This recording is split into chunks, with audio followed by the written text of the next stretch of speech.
So in this drawing, I'm going to show you how to draw and space some cubes and use some shading. So I'm going to use that same slope I've been using up 1/2 on all of my drawings, like we've seen in the previous videos. And we're just going to create 5 cubes.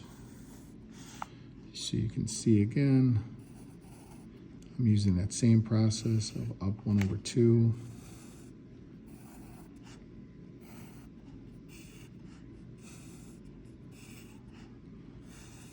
I'm making all 3 of these all in a row. They're spaced out by 3 squares. I'm going to keep that same process of up 1/2, up 1/2, and all my vertical lines being a length of 2. Now these, I'm going to go from here, I'm going to go up 1/2, up 1/2, up 1/2, 1/2, up 2, create that top on there.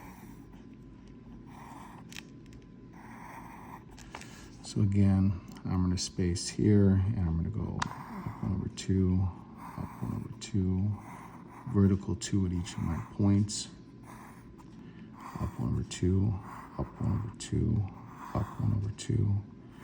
Now, I'm going to choose to use my light source coming from this direction. I'm going to show you how I shade.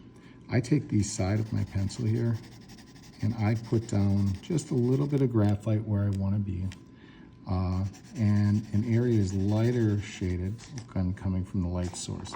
Now, I'm also going to cast a shadow from here using that same slope coming in this direction. Now this will be shaded with more graphite because I'm going to have a darker shading here. And what I like to do then is, so I don't get pencil lines, is once I get the graphite down, I use my finger and I generally smudge from light or dark to light. So this allows me to spread it out, and then I can see areas too where I need to add a little bit more graphite by rolling my pencil and shading. And again, areas that I need to add more because this will be a darker shade. This would be a little bit darker. So again, the way the light source would hit, we would have the lightest shade going from light to dark, a light to dark shade is there as well, and then a solid darker shade there.